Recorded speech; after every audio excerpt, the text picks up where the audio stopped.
ओह, थोड़ा सा मैं पीछे होता हूँ और थोड़ा सा आप पीछे हो जाएं ताकि मैं ये मास्क उतार सकूँ।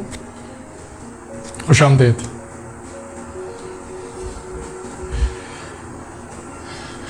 कोविड-19 जो कि अपने पंजे पूरी दुनिया में काट चुका है और डर और खौफ का ये आलम है कि हर आदमी इस बीमारी से बचता फिर रहा है। इसी तरह पाकिस्तान में ये पेंडेमिक फरवरी के अवाइल में शुरू हुआ और बहुत ही कम जगहों से होता होता आज ये पूरे मुल्क को अपनी लपेट में ले चुका है। कोविड-19 पूरी दुनिया में अपने पंजे गाड़े बैठा है। बहुत से मुल्क इससे बुरी तरह मुतासिर हुए, कुछ मुल्क इसमें उतनी बुरी तरह मुतासिर नहीं हुए, कुछ मुल्क इसमें से बाहर आ रहे हैं। न्यूजीलैंड ने 2 दिन पहले ऐलान किया कि वो कोरोना को अपने मुल्क में शिकस्त दे चुके हैं और अपने नॉर्मल ज़िंदगी है उसकी इब्तिदा शुरू करने जा रहे हैं। हमारे मुल्क में भी फॉर्चुनेटली रमज़ान से पहले कोरोना के असरात उस तरह नहीं थे जो पूरी दुनिया में इस बीमारी ने जो तबाही मचाई, पाकिस्तान उतनी बुरी तरह मुतासर नहीं हुआ था। इसमें 2 तरह की चीज़ें इकट्ठी हुई। एक तो खौफ जो डेवलप हो रहा था इस बीमारी का, बहुत से लोगों का ख्याल था कि ऐसी बीमारी नहीं है और ये ड्रामा किया जा रहा है, तो इग्नोरेंस और खौफ दोनों ने हमें बहुत बुरी तरह मुतासर किया। रमज़ान तक हालात काफ़ी बेहतर थे, ईद आई, लोगों ने मिलना शुरू किया, शॉपिंग मॉल्स खुले, बाज़ार खुले। उसके बाद हमने जो हालात देखे उसका खमियाजा आज हम भुगत रहे हैं। इस वीडियो में मैं आज जो बात करूंगा, मैं इकोनॉमी के बारे में बात करूंगा और उन कॉन्सिक्वेंसेस के बारे में बात करूंगा जो इकोनॉमी फेस कर सकती है जिस तरफ ये हालात हमें लेके जा रहे हैं। आइए सबसे पहले फैक्ट्स एंड फिगर्स देखते हैं कि पाकिस्तान में इस वक्त कोरोना के केसेस के हालात क्या हैं। 1,19,000 से ज़्यादा लोगों में ये मर्ज अभी तक पॉजिटिव आ चुका है। 2300 से ज़्यादा लोग लुक़्मा अजल बन चुके हैं। 38,000 से ज़्यादा लोग रिकवर भी हुए हैं और सपोजिटली अगर मैं ये जो रिकवर्ड लोग हैं या जो डिजीज लोग हैं इसको माइनस कर दूं जो टोटल तादाद है, तो तकरीबन 78,000 लोग ऐसे हैं जो कि अंडर ट्रीटमेंट हैं या फिर उनकी रिकवरी हो चुकी है जो हमारे पास जिसकी इंफॉर्मेशन नहीं है। आज जो डर और खौफ है कोरोना का वो इंतहाई ज़्यादा है, लेकिन इसमें मज़े की बात यह है कि अगर आप मॉर्टेलिटी रेट देखें तो वो सिर्फ 2% है। अल्हम्दुलिल्लाह ये रेट, अगर मैं दुनिया की बात करूं तो आज दुनिया में जो केसेस हैं वहां पे मॉर्टेलिटी रेट 6% है। हम 4% नीचे हैं, लेकिन इसमें कोई ये खुशी का मुकाम नहीं है। एक मौत भी हमारे लिए जो है वो बहुत ही अफसोस का मुकाम है।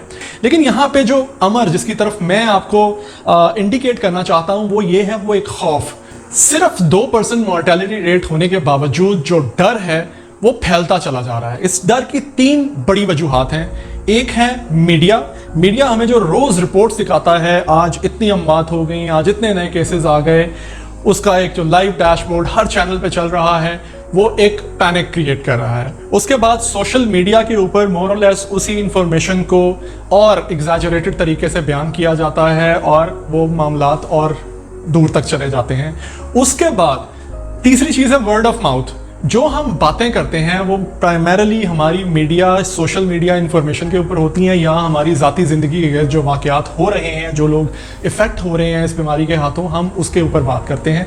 तो ये जो खौफ है, इस खौफ की सिचुएशन ने ओवरऑल हालात को बहुत ख़राब कर दिया है। मैंने बताया था 2 तरह के लोग हैं। एक वो हैं जो डर नहीं रहे, बिल्कुल लापरवाही कर रहे हैं और वो अपने लिए भी और दूसरों के लिए भी एक ख़तरा बनते जा रहे हैं, और दूसरी तरफ वो लोग हैं जो डर के बैठ गए हैं। डरने से क्या होगा, इम्यून सिस्टम आप अपना ख़राब करेंगे, आप उस डर के तहत इस पेंडेमिक को मज़ीद हवा देंगे और ये मरीज़ जो आज जो तादाद 1,19,000 है, खुदा न खास्ता ये इससे कहीं आगे जा सकती है, क्योंकि अभी भी माहिरीन के मुताबिक पाकिस्तान में ये पीक नहीं है, पीक अभी इस बीमारी ने करना है। अगर मैं इससे रिलेट करूं, 2019 में 36,000 लोग पाकिस्तान में रोड एक्सीडेंट्स में फौत हुए। अब 36,000 वर्सेस 2,000 लोग, ये कई गुना ज़्यादा है ये काउंट। आज अगर मीडिया आपको ये बताना शुरू कर दे कि आज रोड एक्सीडेंट में इतने लोग मर गए, इतने लोग जख्मी हो गए, इतने लोग हॉस्पिटल में हैं, जैसे आज कोरोना का एक लाइव डैशबोर्ड हर चैनल पे चल रहा है, उसी तरह اس کا امپیکٹ کیا ہوگا؟ آپ روزانہ جب اپنی گاڑی یا اپنی کوئی سواری لے کے جب سڑک پہ جائیں گے تو آپ کے اندر اتنا خوف ہوگا کہ مجھے بچنا ہے، دائیں بچنا ہے، بائیں بچنا ہے. آپ دائیں بائیں دیکھتے ان سے بچتے بچتے آپ خود شاید سامنے کسی بس میں اپنی سواری کو ہٹ کر دیں. تو یہ خوف بڑی خطرناک چیز. اس خوف کی علامت میں اس چارٹ پہ آپ کو دکھاؤں گا.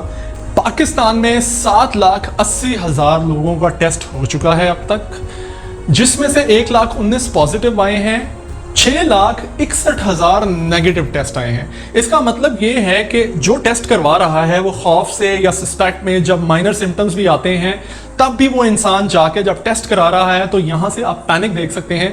تو جتنے لوگوں نے ٹیسٹ کروایا ان میں سے جو پازیٹیو آنے کی ریشو ہے وہ صرف 15% ہے. یعنی کہ جو لوگ سسپیکٹ کر رہے ہیں کہ ان کو کرونا ہو سکتا ہے ان میں سے بھی صرف 15% لوگ اس بیماری کا شکار ہو رہے ہیں. اور ٹیسٹ کروانے کا مطلب قطعاً یہ نہیں ہے کہ آج اگر ٹیسٹ میرا نیگیٹو آتا ہے ایک ہفتے کے بعد خدا نہ خواستہ وہ پازیٹیو بھی آ سکتا ہے. تو یہ کوئی کرائٹیریا نہیں کہ میں نے ایک دفعہ ٹیسٹ کروا لیا اور اس کے بعد میری زندگی آسان ہو گئی. اور اگر ٹیسٹ کرانا ہی سب سے بڑا نسخہ ہے تو آج پاکستان کی capacity, testing capacity 20,000 per day کے لگ بھگ ہے. امیجن آپ 22 کروڑ آبادی کے ٹیسٹ اس کیپیسٹی پہ اگر کرنا شروع کریں تو آپ کو 30 سال چاہیے. 30 سال، جی ہاں 30 سال. کیا آپ افورڈ کر سکتے ہیں کہ 30 سال آپ اسی ایک رستے پہ چلتے رہیں؟ اس کی ویکسین جب دریافت ہوگی وہ تب کی بات ہے، لیکن اس سے پہلے جو ہمیں پریکاشنز لینے ہیں، ہمیں احتیاطیں کرنی ہیں، وہ ہم پہ لازم ہے. اس ڈر کو میں ایک ایگزامپل سے آپ کو پیش کرنا چاہوں گا. مشہور اسلامی سائنٹسٹ ابن سینا کا ایک تجربہ. انہوں نے 2 بھیڑیں ایک جیسی، ایک ہی جتنی صحت مند لیں، ان کو 2 مختلف جگہوں پہ ایک کیج میں بند کیا اور انہوں نے ایک بھیڑیا ایسی جگہ پہ باندھا جس کو صرف ایک بھیڑ دیکھ سکتی تھی اور دوسری نہیں دیکھ سکتی تھی. چند مہینے کے بعد وہ بھیڑ جو اس بھیڑیے کو دیکھ سکتی تھی، پہلے وہ بھیڑ بیمار ہوئی اور آہستہ آہستہ وہ مر گئی. اس تجربے سے جو ہم ایک نتیجہ اخذ کرتے ہیں وہ یہ ہے کہ جو خوف ہے، سٹریس ہے اور انگزائٹی ہے وہ آپ کو اندر سے ختم کر دیتی ہے. آپ کو جو ڈر ہے وہ آپ کے امیون سسٹم کو بڑی بری طرح متاثر کرتا ہے. اب ہم تھوڑی بات کرتے ہیں اکانومی کی. اب جو حالات ہیں، ہم کبھی لاک ڈاؤن کی بات کرتے ہیں، کبھی سمارٹ لاک ڈاؤن کی بات کرتے ہیں. آج کل کہا جا رہا ہے کہ کمپلیٹ لاک ڈاؤن ہو، کرفیو ہو. میں اس حق میں ہوں یہ قوم سمارٹ لاک ڈاؤن یا کوئی ہلکے پھلکے لاک ڈاؤن سے قابو میں نہیں آ سکتی. کمپلیٹ شٹ ڈاؤن ہی اس کا حل ہے. اگر یہ نہیں ہوتا، خدا نہ خواستہ ہم اکانومی جس طرف ہماری جا رہی ہے، ہم لوگ ریسیشن میں پھنستے جا رہے ہیں. اور یہ ریسیشن کی جو اگلی سٹیج ہے وہ ڈپریشن ہے. 6 مہینے مسلسل اگر آپ کی G D P growth minus میں ہوتی ہے تو آپ ریسیشن میں آ جاتے ہیں. اور اگر یہ اس سے پرلونگ کر جائے تو اس کے بعد آپ ڈپریشن میں چلے جاتے ہیں. ریسیشن میں لوگوں کی انکم کم ہوتی ہے، سپینڈنگ کم ہوتی ہے اور ڈپریشن اس کو اور وائڈ سپریڈ کر دیتا ہے. آپ کی یہ جو اکراس بارڈر اس کے امپیکٹ جا سکتے ہیں. لارج سکیل آپ کی ان امپلائمنٹ، آپ کی پروڈکشن کے اندر ڈکلائن آ جاتا ہے. آپ ریسیشن میں تو کچھ مہینوں میں باہر آ سکتے ہیں، لیکن آپ جب ڈپریشن میں آپ ایک لمبا عرصہ چلتے ہیں تو آپ کو سالوں چاہیے اس میں سے نکلنے کے لیے. تو آج کا جو میں ویڈیو میں جو میسج میں آپ کو دینا چاہ رہا ہوں، ہم اکانومی کی جس کنڈیشن میں سے گزر رہے ہیں، ہم بالکل متحمل نہیں ہو سکتے کہ ہم اتنا بڑا لاس لیں. اکانومی نیچے گرنے کا مطلب ہے کہ آپ کی پروڈکشن نیچے چلی گئی، اس سے آپ کی امپلائمنٹ ختم ہو گئی. کیونکہ جہاں پہ پروڈکشن نہیں ہوگی، کمپنیاں کیا کریں گی کہ اپنے امپلائیز کو کم کرتی چلے جائیں گی اور ان امپلائمنٹ ریٹ آپ کا بڑھتا چلا جائے گا. اس سے لوگوں کی انکم یا تو ختم ہو جائے گی یا کم ہونی شروع ہو جائے گی. لوگ اپنی سیونگز کو یوٹیلائز کریں گے اور ایونچولی وہ بھی ختم کر دیں گے. لوگوں کا سپینڈ کم ہو جائے گا. جب سپینڈ کم ہوتا ہے تو اس کا ٹرکل ڈاؤن امپیکٹ یہی آتا ہے کہ پروڈکشن اسی کی وجہ سے کم ہوتی ہے. اور جو لو جی ڈی پی ہے جس کی وجہ میں نے بتائی تھی، جو ریسیشن کو ٹریگر کر رہی ہے، تو یہ سارے کے سارے جو سٹیپس ہیں یہ آج آپ کی اکانومی کو بری طرح متاثر کر رہے ہیں. اب اس کی کانسیکوینسز کیا ہو سکتے ہیں؟ چونکہ پاکستان کی آبادی middle class, lower middle class और जो गरीब तबका है उस पर मुश्तमिल है मेजॉरिटी। देखिए, जो अपर मिडिल क्लास है या अफ्लुएंट तबका है, उनके पास एक सर्टन जो इनकम के ज़राए रहेंगे, कुछ सेविंग्स होंगी जो इस टाइम में, ये टाइम को वो गुजार सकते हैं। लेकिन जो मिडिल क्लास है या लोअर मिडिल क्लास है या पुअर है, उसके लिए ये एक क़यामत का टाइम हो सकता है।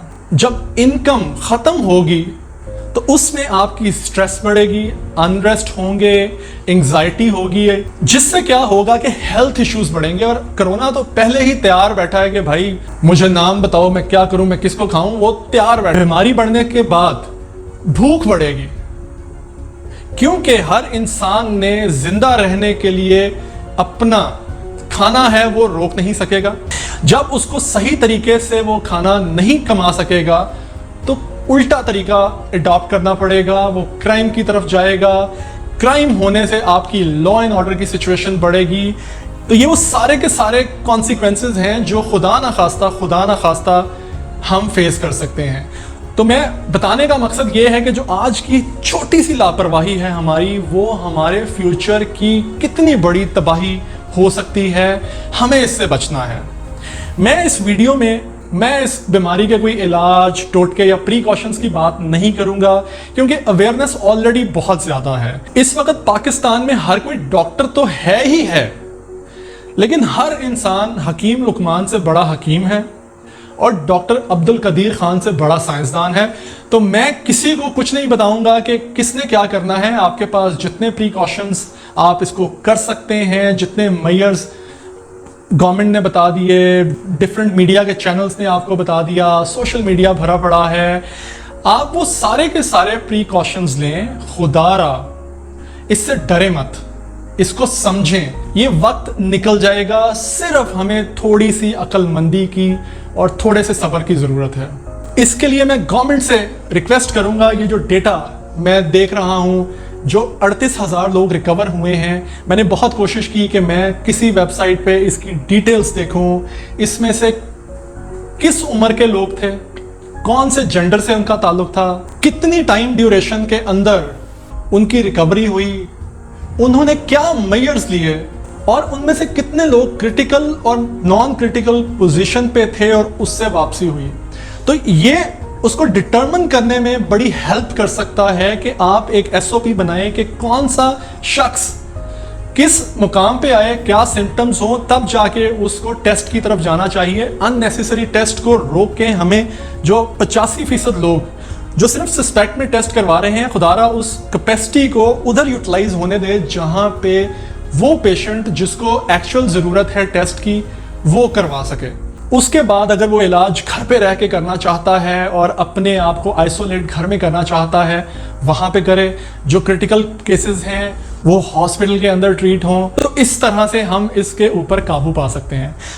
तो जो लोग आज बिल्कुल परवाह नहीं कर रहे, मैं उनसे दरख्वास्त करूंगा कि आप अपने लिए नहीं लेकिन अपने प्यारों के लिए ख्याल करें। हो सकता है आपकी लापरवाही आपको नुकसान ना दे, आपका इम्यून सिस्टम बहुत अच्छा हो सकता है, लेकिन आप कैरियर बन सकते हैं अपने घर में किसी छोटे बच्चे के लिए या किसी ज़ईफ फर्द के लिए। तो खुदारा इससे बचें। और वो जो लोग सोशल मीडिया पे नेगेटिविटी क्रिएट कर रहे हैं, मैं उनसे भी रिक्वेस्ट करूंगा कि प्लीज़ आप हर बंदा कुछ ना कुछ लोगों के ऊपर उसके जो सोशल मीडिया अकाउंट्स हैं उसके थ्रू वो 5, 10, 100, 1000, लाख लोगों के ऊपर इन्फ्लुएंस उसके मैसेजेस या उसकी पोस्ट या वो जो चीज़ें शेयर करता है वो कर सकती हैं। तो प्लीज़ आप भी जिन लोगों को, चाहे वो 5 हों चाहे 5 लाख हों, अगर आप जितने भी लोगों को इन्फ्लुएंस कर सकते हैं, आप ज़रूर उनको ये मैसेज दें कि प्लीज़ इस टाइम को हमें गुजारना है, ताकि हमें जो कॉन्सिक्वेंसेस हमने बात की है हम उसके अंदर से पॉजिटिवली निकल सकें। इंशाल्लाह हम एज अ नेशन इसको मिलकर शिकस्त देंगे। Thank you very much and अल्लाह हाफिज़।